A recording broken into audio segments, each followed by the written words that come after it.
Om Namo Bhagavate Vasudevaya. Om Namo Bhagavate Vasudevaya. Om Namo Bhagavate Vasudevaya.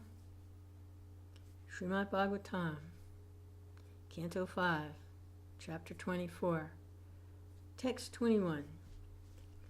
And this is a description of the subterranean heavenly planets. Getting a tour of the material universe. Sukadeva Goswami is describing the inhabitants and the different planets. And these are the subterranean heavenly planets, which is below the earthly planet. And then below them, oh, wait a minute, is this subterranean heavenly planets?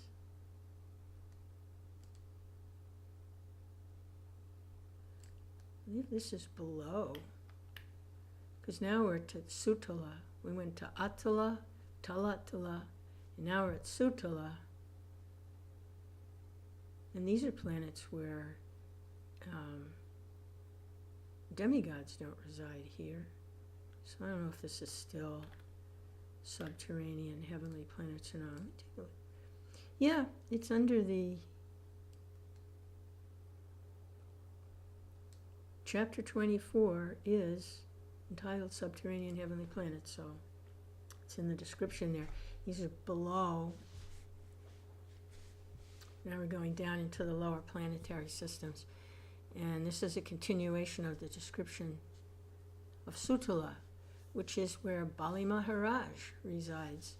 And Lord Vishnu himself is there, incarnated as the doorkeeper, Bali Maharaj, because of Bali Maharaj's devotional mood of service to the Lord. Bali Maharaj was attracted to Vamanadev and surrendered completely everything that he had, including his attachment to what he had,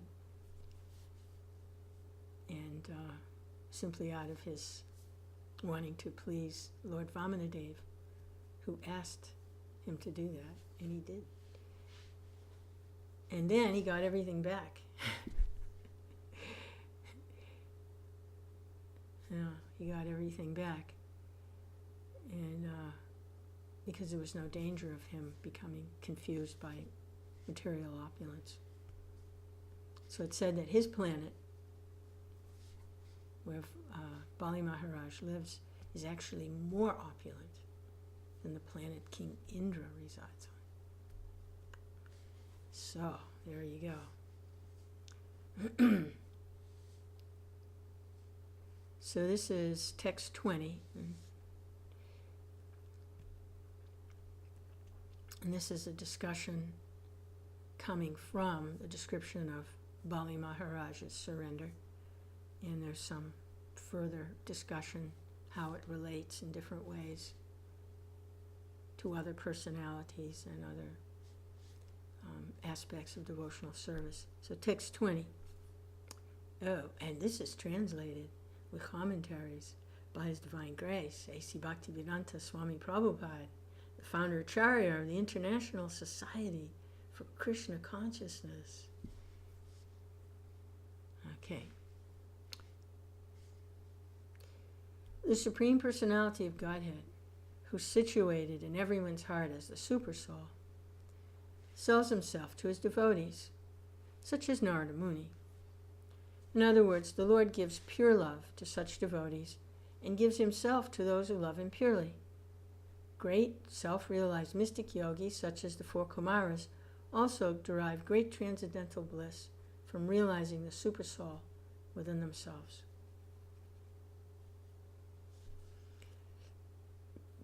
That means there's no room for any material desires for sense gratification,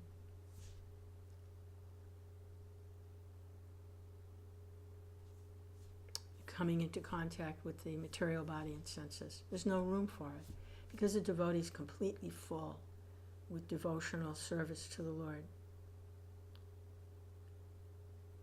That's pure love. It says that the Lord sells himself to his devotees, such as Narada Muni. He gives pure love to those devotees, and he gives himself to those who love him purely.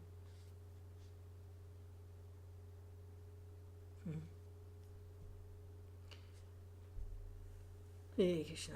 No room for anything else. Full of love for the Lord. There's no room for anything else. Nothing else is attractive. That's why I say the Lord is all attractive. Krishna is all attractive. Nothing else is attractive other than Krishna. It's not that other things don't exist. They do. But they're not attractive. Only love for Krishna is attractive. One sentence commentary here by Prabhupada. The Lord became Bali Maharaj's doorkeeper, not because of his giving everything to the Lord, but because of his exalted position as a lover of the Lord. So it's interesting in the verse, Prabhupada translates this, Supreme Personality of Godhead sells himself to his devotees. And then in the purport, he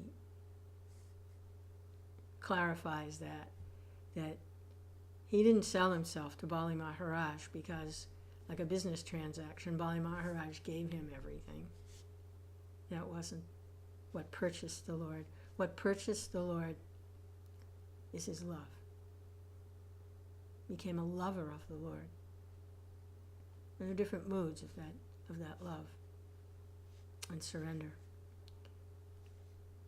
And Bali Maharaj purchased the Lord with his love.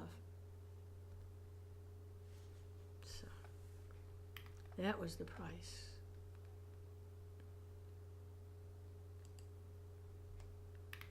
Text 22. The Supreme Personality of Godhead did not award his mercy to Bali Maharaj by giving him material happiness and opulence, for these make one forget loving service to the Lord. The result of material opulence is that one can no longer absorb his mind in the Supreme Personality of Godhead.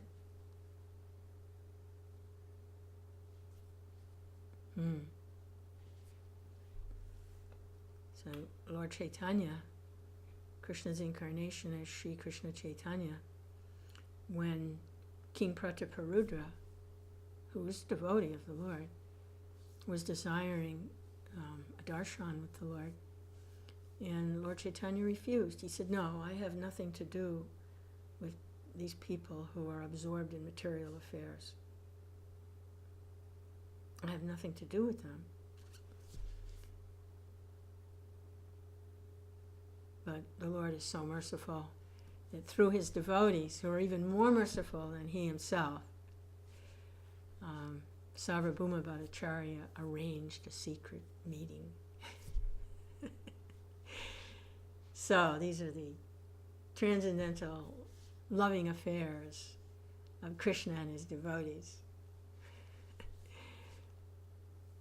But in general, and what's being discussed here is that there is an either-or situation going on here. If one is absorbed in material opulence and activities, one becomes forgetful of loving service to the Lord. This is the predicament for the jiva soul, or the marginal energy, the incarnation of the Lord in his jivas. He incarnates. The jivas are part and parcel of Krishna. They're a type of expansion, a type of incarnation. Not a Vishnu tattva, they're a jiva tattva. It's a type of energy of the Lord. He expands into minute, countless, unlimited, minute living beings, part and parcel of himself, spiritual energy, who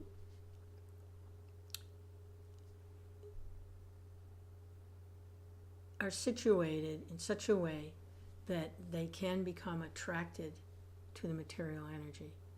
When the jiva desires to exercise his minute independence falsely. When he becomes confused about what that independence really is. Because being part and parcel of the Lord's supremely independent. That means the jiva soul, the small part and parcel of the Lord, also has this quality of a kind of independence. But it's not unlimited. Like Krishna's independence is completely unlimited. He's not dependent on anyone or anything. He's the source of everything. So when the small jiva souls, us, become confused about what that independence is for us, independence means we can make a choice. We can choose to acknowledge Krishna, love Krishna, and serve Krishna, and please Krishna, and in that way our spiritual nature is exercised and we become blissful and happy, not subject to material entanglement. Or we can try to act independently of Krishna, and for that we have to be an illusion because we're never independent. Material energy comes from Krishna. You have a material body, you're dependent on the sunshine, you're dependent on the water, you're dependent on the food growth, everything, and it's all coming from Krishna. So it's an illusory state that, oh no, I'm independent, I'm exploiting and enjoying and controlling, and and there's no Krishna. It was just a big bang, or who knows, who cares, really. Just let me have this illusion that I'm independent, it's that two birds in the tree. Super soul is there in the heart of the living entity, supplying intelligence. And the little jiva soul is there also, like two birds in a tree, and the jiva is madly trying to enjoy through the tree of material body, like two birds in a tree trying to eat the fruit of the tree. Just completely ignoring the super soul. No, completely ignoring. It's the root of the tree. They're completely ignoring the root of the tree, completely ignoring the other bird. So this is what happens with material opulence. And this is why the Lord did not award that to Bali Maharaj. This is why he took it all away. And Bali Maharaj was able to make his connection with the super soul. He was no longer trying to enjoy the fruits of the tree. He turned to the super soul. The super soul manifested as Vamanadev for him. And he no longer was interested.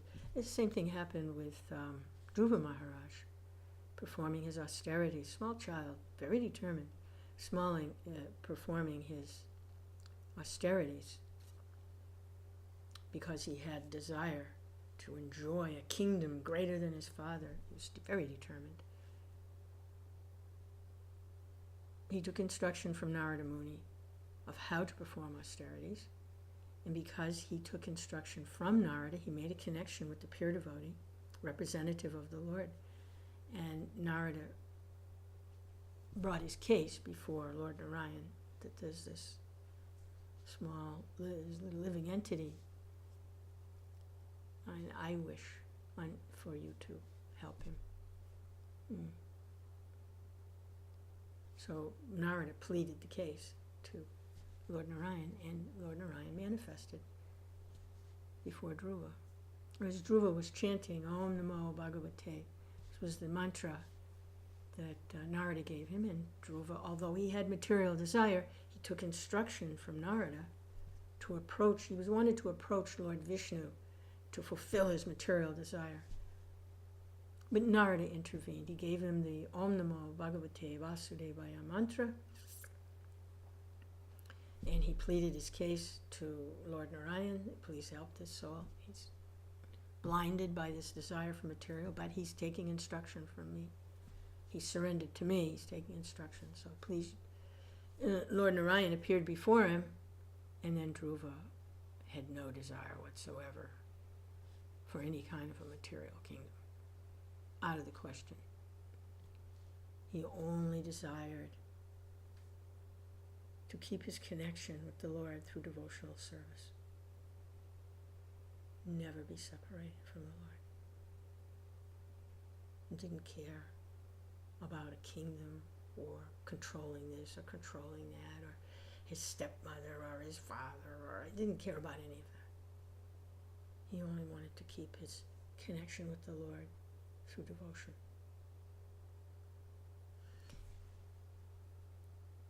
So, what did Lord Vishnu do? He gave him the kingdom anyway. And he gave him a whole planet, Dhruva Loka.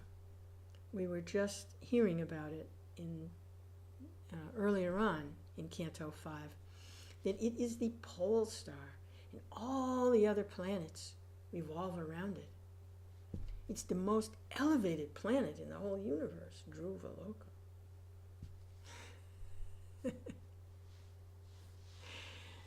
And Dhruva, is his head turned by that? Oh, no. He just wants to keep his loving devotional relationship through loving service with the Lord. So, similar type of thing happens with Bali Maharaj in his surrender to Lord Vamanadev. He has no desire for anything else except to keep that loving devotional service with the Lord. So, let's see, Prabhupada has a small paragraph here, commentary. There are two kinds of opulence. One which results from one's karma and is material, whereas the other is spiritual. A surrendered soul who fully depends upon the Supreme Personality of Godhead does not want material opulence for sense gratification. Therefore, when a pure devotee is seen to possess exalted material opulence, it's not due to his karma. Rather, it's due to his bhakti. In other words, he's in that position because the Supreme Lord wants him to execute service to him very easily and opulently. The special mercy of the Lord for the neophyte devotee is that he becomes materially poor. This is the Lord's mercy because if a neophyte devotee becomes materially opulent, he forgets the service of the Lord. However, if an advanced devotee is favored by the Lord with opulence, it is not material opulence, but a spiritual opportunity. Material opulence offered to the demigods causes forgetfulness of the Lord, but opulence was given to Bali Maharaj for continuing service to the Lord, which was free from any touch of Maya. Oh, what a lovely purport. Hare Krishna. Hare Krishna. This is how the Lord interacts with the devotees that are on these different levels. And you can see Srila Prabhupada, Bhaktivedanta Swami. Such opulence. My goodness. Such opulence. So many disciples ready to do anything on his command. Anything he wanted, ready to do. Because what did he want? He wanted to please Krishna. He wants to spread Lord Chaitanya's Sankirtan movement, and he wants to help the living entities make their connection with Krishna through devotional service. You're not looking at, this is my temple, this is my this or my that. No, forget it, nothing like that. And so much opulence coming, so many temples, so much Lakshmi coming in, so much fame and recognition on different programs, on his literature is read in all the different languages of the world, libraries all over the planet. So, wherever he would go, a car is waiting, food is waiting, nice place to live is waiting, people singing and dancing for him, hanging on every word. So, an advanced devotee, they're not confused by this, not in the least, because they see it as an opportunity to serve Krishna. Whatever opulence is coming, it's an opportunity to glorify Krishna, to serve Krishna. Neophyte devotee, very confusing. They're very confusing, become bewildered, the senses become agitated, become forgetful, lusty, forgetful, and fall down. This is the difference. So, we can see from this purport that it says here, the results of one's karma is a type of opulence where one works very hard for a result and they perform certain activities, but the desire is there to enjoy. This is karma. Whereas the other is spiritual. Simply serving Krishna, by serving Krishna, the opulence is coming. More serving Krishna, more opulence. The opulence is an opportunity to serve Krishna, more serving Krishna, more opulence, and it keeps going. And it's not, how can I enjoy? How is this for my glorification, for my pleasure? Not like that. Even though the glorification is coming, it's not accepting it on their own behalf. It's simply another opportunity to serve Krishna and glorify Krishna.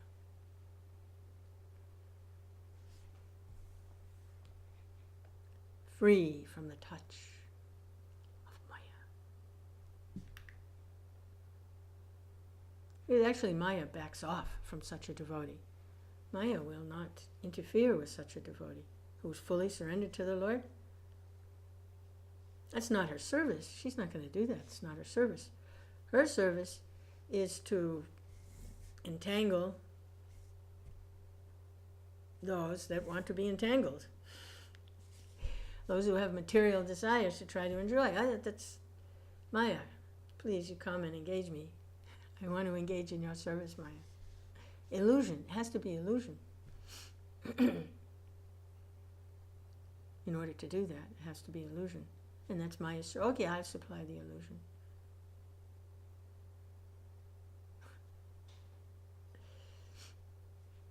So, we'll go on. Text 23.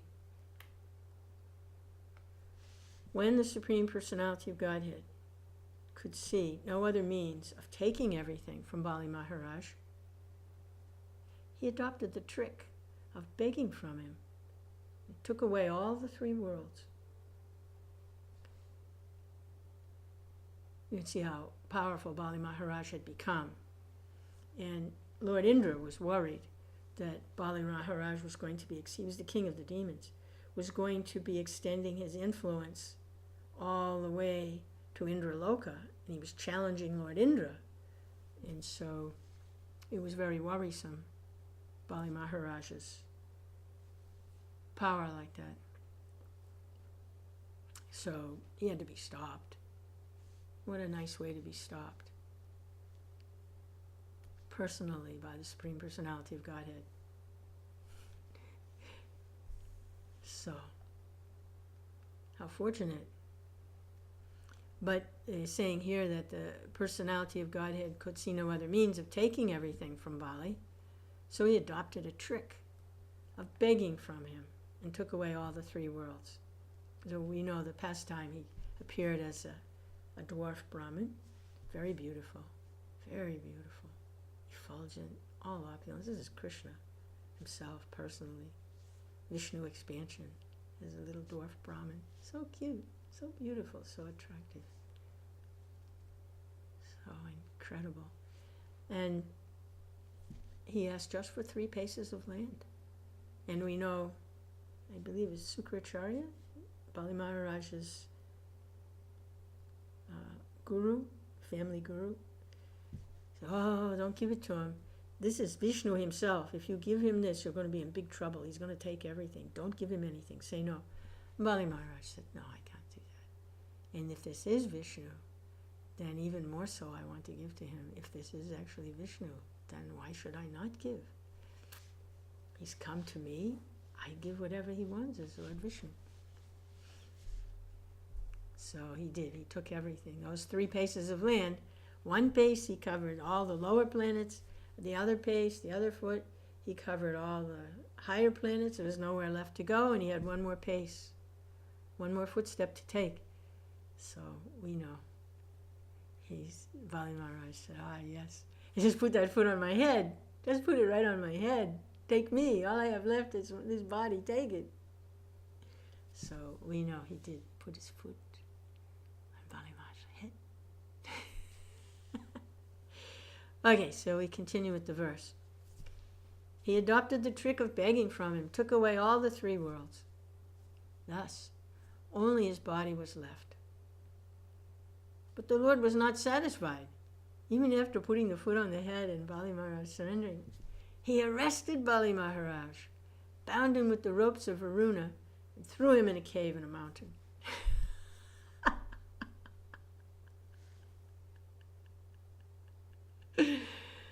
Oh, that's beautiful. What is it Lord Chaitanya prays? Treat me roughly by your embrace. I'm yours no matter what. This is pretty rough. Nevertheless, although his property was taken, he was thrown in a cave. Bali Maharaj was such a great devotee.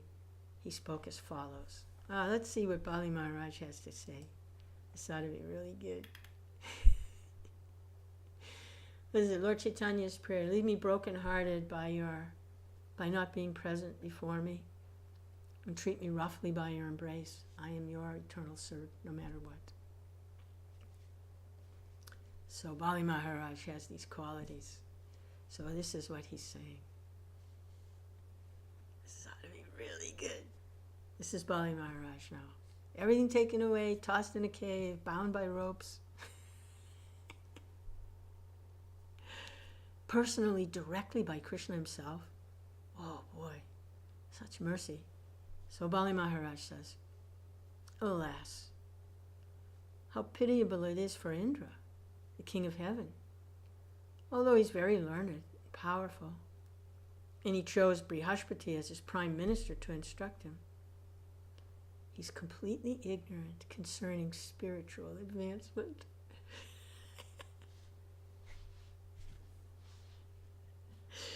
You can just imagine Bali Maharaj is like, he's not at all identifying with his material situation. He's completely purified by Lord Vishnu. So he's saying how unfortunate Indra is. And he has all these advantages. Brihaspati is his prime minister. He's completely ignorant concerning spiritual advancement. Brihaspati is also unintelligent, because he did not properly instruct his disciple Indra. Lord Vamanadeva was standing at Indra's door, but King Indra, instead of begging him for an opportunity to render transcendental loving service, engaged him in asking me for alms to gain the 3 worlds for his sense gratification. Sovereignty over the 3 worlds is very insignificant, because whatever material opulence one may possess lasts only for an age of Manu, which is but a tiny fraction of endless time.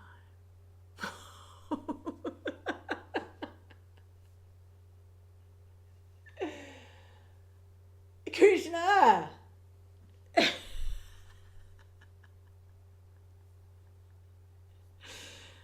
That's so beautiful. I can picture it. This is the devotee. There's a story, I don't know where it came from, but I've heard it from different devotees at different times when they're giving their lectures and talks. The sage is on the bank of the Ganges, or one of the sacred rivers, and he has the benediction that he will live, I believe it's 1,000 years for every hair on his body. Something like that. An incredibly long time. He has this benediction. And he's not doing anything. He's just sitting there. And it's raining, and it rains on him. He doesn't even build a little shelter. He only eats whatever comes his way. Someone offers him something, he eats. If it's cold out, he doesn't bother to make himself warm. If it's hot, he sits there in the scorching heat. He's not going to die. He has this benediction. He'll live. If he doesn't eat, if he gets cold, he's not going to get a disease that will kill him. He has a benediction. He's going to live for, I believe it's 1,000 years for every hair on his body. And he's very hairy. He has a lot of hair. So the villagers, they're coming and going. It's centuries and centuries and eons. And the families are coming and going, and the villages are coming and going, and the generations are coming and going. And they're asking, they're saying, oh, great sage, it's so cold, why don't you build a little house? Or it's so hot, why don't you get a little shade? Or aren't you hungry, don't you want something? And he replies, it's only temporary.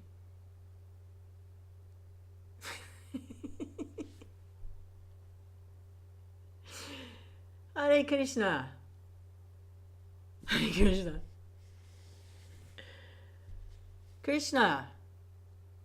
How limiting this identification with the material body and mind is. We have no idea. Like the frog in the well. His frog is in the bottom of the well and there's some water there and he's thinking, yes, I am the frog in this well and this is the water. And it's a lot of water. Plenty for me, I'm just a frog. And then another frog, he goes, he sees a big ocean. And he comes back and he sees his frog friend in the well and he says, oh, I gotta tell you something. I just saw so much water, you wouldn't believe. I just saw the ocean. Oh my God, it's so fantastic. And the frog says, that hasn't seen the ocean, says, well, how much water is it? And he puffs himself up. Is it this big? And the other frog says, oh, no, much bigger. And he puffs himself up more. Is it this big? No, it's much bigger, much bigger. And then he puffs himself up so much, he actually explodes. So how great the actual situation really is outside of identification with this material body and mind. We cannot imagine. But we can hear. We can hear from those souls who are realized, who are in their relationship, loving devotional service with the Lord. And this prayer, Bali Maharaj, is very illuminating in that way. Here, he's lamenting for Indra, how foolish Indra is. He had Vamanadev right before him, and what did he ask of Vamanadev? To put an obstacle in Bali Maharaj's path. Why? So that Indra could enjoy the material worlds. And Bali Maharaj got the real benediction, the real opulence. He got everything taken away. But he got the spiritual. He got devotional service to the Lord. And as he says, whatever material opulence one may possess lasts only for an age of Manu, which is a pretty long time, which is like that sage, that hairy sage on the bank of the sacred river. That's only temporary. Which is but a tiny fraction of endless time.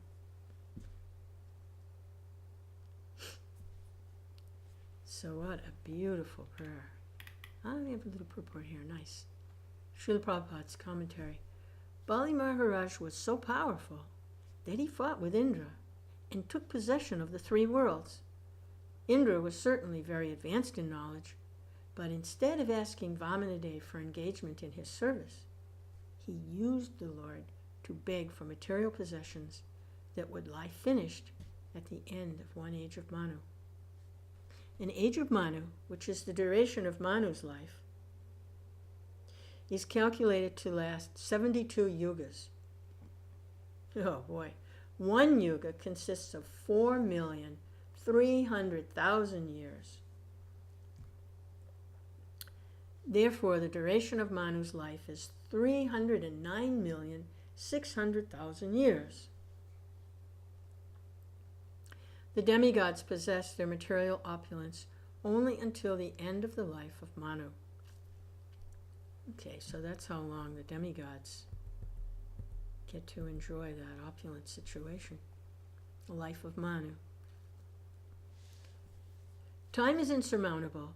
The time one is allotted, even if it be millions of years, is quickly gone. The demigods own their material possessions only within the limits of time. Therefore, Bali Maharaj lamented that although Indra was very learned, he did not know how to use his intelligence properly. For instead of asking Vāmanadeva to allow him to engage in his service, Indra used him to beg Bali Maharaj for material wealth. Although Indra was learned, and his prime minister Brihaspati was also learned, neither of them begged to be able to render loving service to Lord Vāmanadeva. Therefore, Bali Maharaj lamented for Indra. Wow.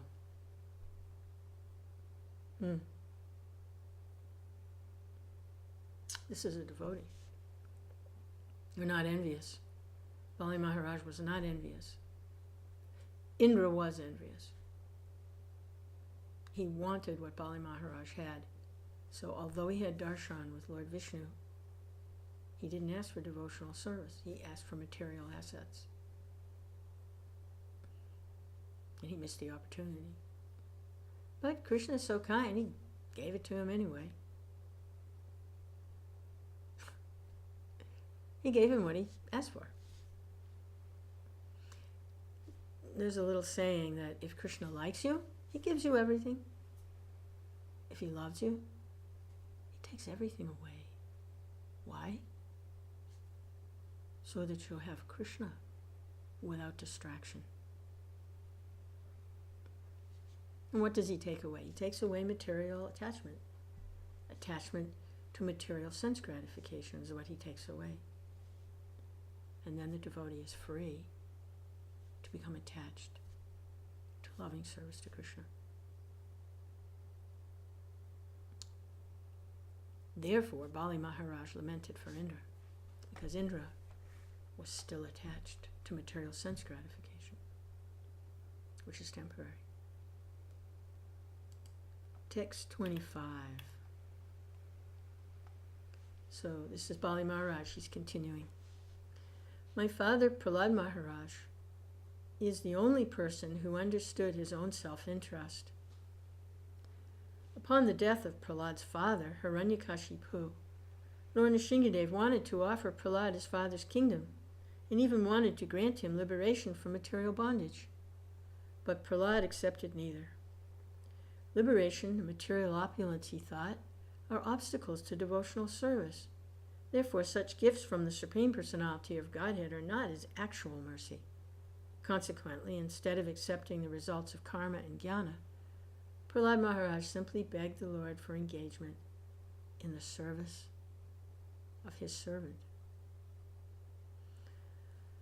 So this is Bali Maharaj's father, was Prahlad Maharaj.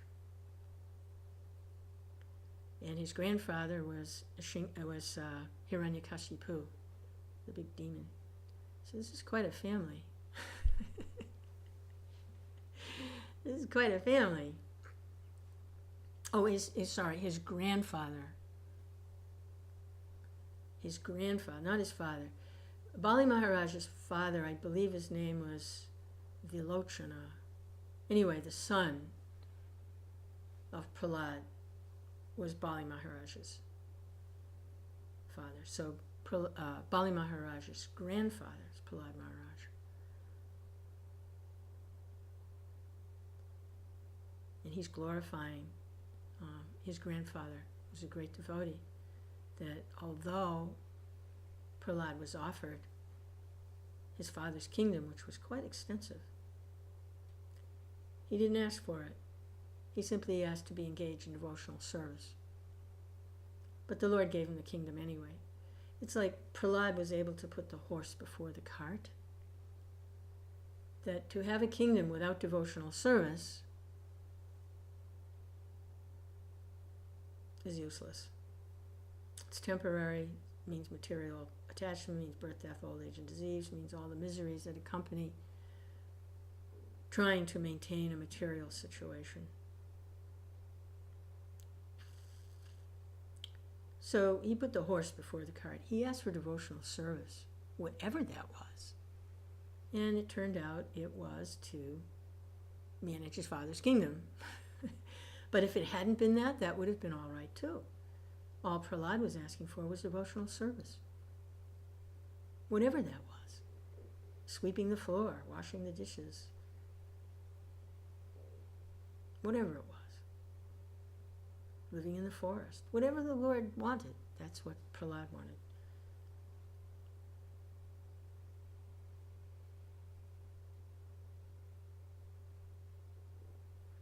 A funny little story. I was talking to an old Jewish woman not too long ago. She's very old, in her 80s, invalid, but kind of perky to talk to. He had some interesting things to say. So somehow there was a discussion, and it came around to Jewish people being the chosen people. So I asked her, I said, Vivian, what does that mean? The Jewish people are the chosen people. She answered right away. And she said, chosen to serve God. Oh, that was a pretty good answer. That's good. And then I pushed her a little bit more. I said, and what is that service to God? And then she looked at me like I was really, really stupid. Very condescendingly replied, whatever he asks you to do.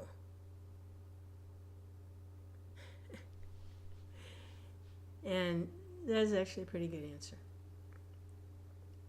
So this is Prahlad Maharaj. Whatever the Lord wanted him to do, he was ready to do.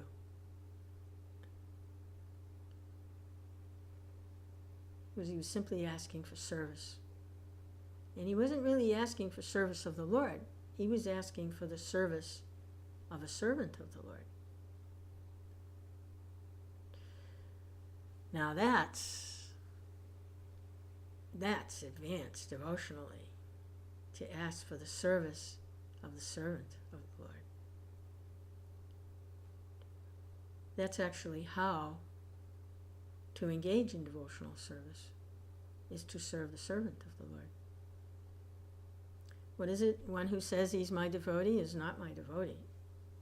The one who says he's my servant is not my servant.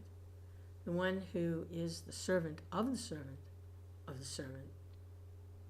a million times removed, is actually my servant, is actually my devotee. The Lord never appears alone. He always appears with his devotional energy, and that devotional energy, the devotees are the embodiment of that devotional energy. So, I don't know if Vivian, the little old lady I was talking to, had that part down about the servant of the servant. Conversation didn't continue there. But we can understand from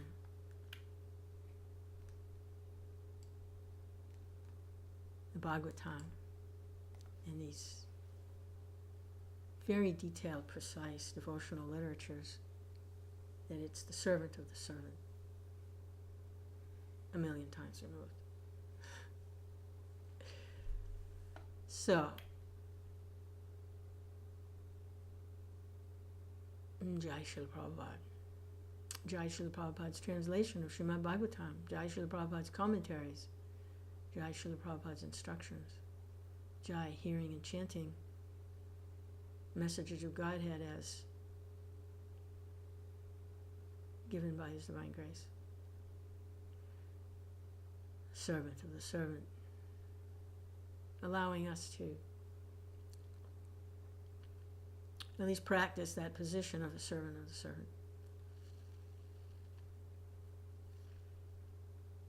Hearing and chanting.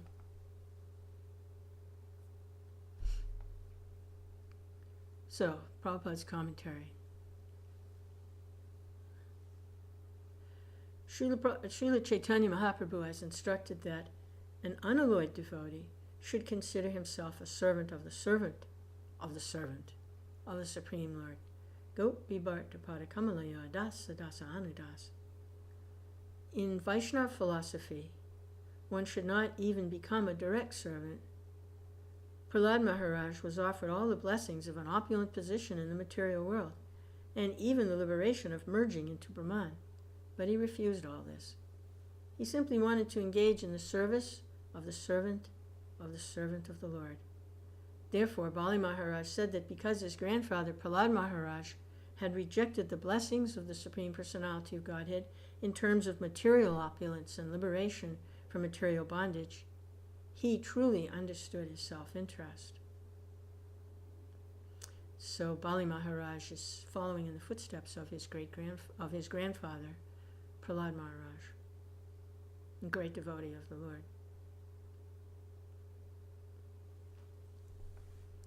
And in considering Indra, the demigod Indra's position and how he behaved, he's seeing the super excellence of the path of devotional service as compared to Indra's behavior, which is materially contaminated. 26. Bali Maharaj said, persons like us who are still attached to material enjoyment, who are contaminated by the modes of material nature, who lack the mercy of the Supreme Personality of Godhead, cannot follow the supreme path of Prahlad Maharaj, the exalted devotee of the Lord. So this is the disqualification. This is the problem. Attached to material enjoyment, contaminated by the modes of nature, and who lack the mercy of the Supreme Personality of Godhead. So that mercy comes through the devotees. So that is truly unfortunate. Prabhupada's commentary. It is said that for spiritual realization, one must follow great personalities like Lord Brahma, Devarshi Narada, Lord Shiva, and Prahlad Maharaj. The path of bhakti is not at all difficult if we follow in the footsteps of previous acharyas and authorities. But those who are too materially contaminated by the modes of material nature cannot follow them. Although Bali Maharaj was actually following the path of his grandfather, because of his great humility he thought he was not. It's characteristic of advanced Vaishnavas following the principles of bhakti that they think themselves ordinary human beings. This is not an artificial exhibition of humility. A Vaishnava sincerely thinks this way, and therefore he never admits his exalted position. Yeah, in reading that verse, and hearing Bali Maharaj say, persons like us, still attached to material enjoyment, contaminated by the modes of material nature, who lack the mercy of the Supreme Personality of Godhead, cannot follow the supreme path of Prahlad Maharaj. So that's, Prabhupada's explaining, that's his extreme humility. He is following the path. And it's not he's not artificially thinking that.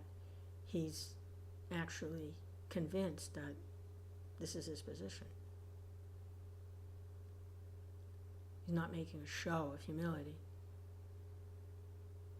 So, it says that devotees actually think themselves to be ordinary human beings. And even more than that, it's said that the really advanced devotee sees everyone else as serving Krishna better than they are. Yes, this is the case. They actually see everyone else as serving Krishna better than themselves. Boy, what a great spot to be in, huh? No chance of fault finding there. If everyone else is serving Krishna better than you are, you're not going to be able to find faults with anyone. We simply see everyone as serving Krishna to one degree or another, directly or indirectly. That means the only thing really left to do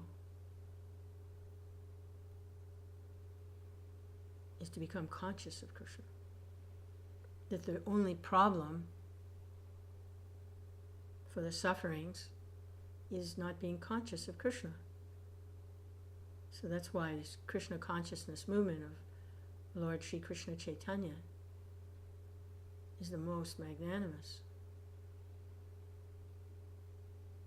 movement on the planet, because it's designed to bring about consciousness of Krishna. This phrase, Krishna consciousness, only has meaning when we speak in terms of devotional service, because there's really no question of actually becoming conscious of Krishna without devotional service. So it's pretty much interchangeable. Devotional service.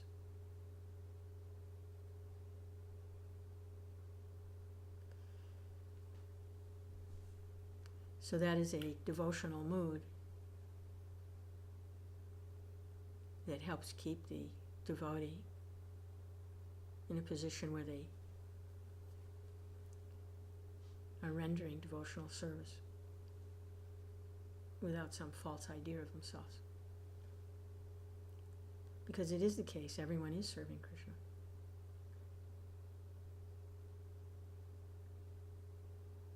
And it's not a question of better or worse, because Krishna is impartial.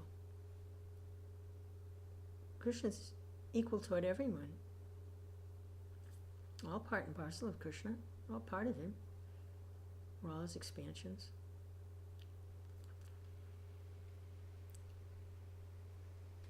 But one who is conscious of Krishna, who is engaged in devotional service, is very dear to Krishna. Krishna can't help it. He's captivated by devotional service. So, but generally, he's not partial to anyone. He's fulfilling the desires of everyone. Whatever you want, you get. Some of it's not good for you, but until you can become a little more advanced in your self-realization, then you're stuck with these lower desires. But we're working on it. He's working on it. He's appearing as himself, Sri Krishna Chaitanya, to try to dispel this darkness. And if Krishna wants to dispel it, it will be dispelled. It is being dispelled.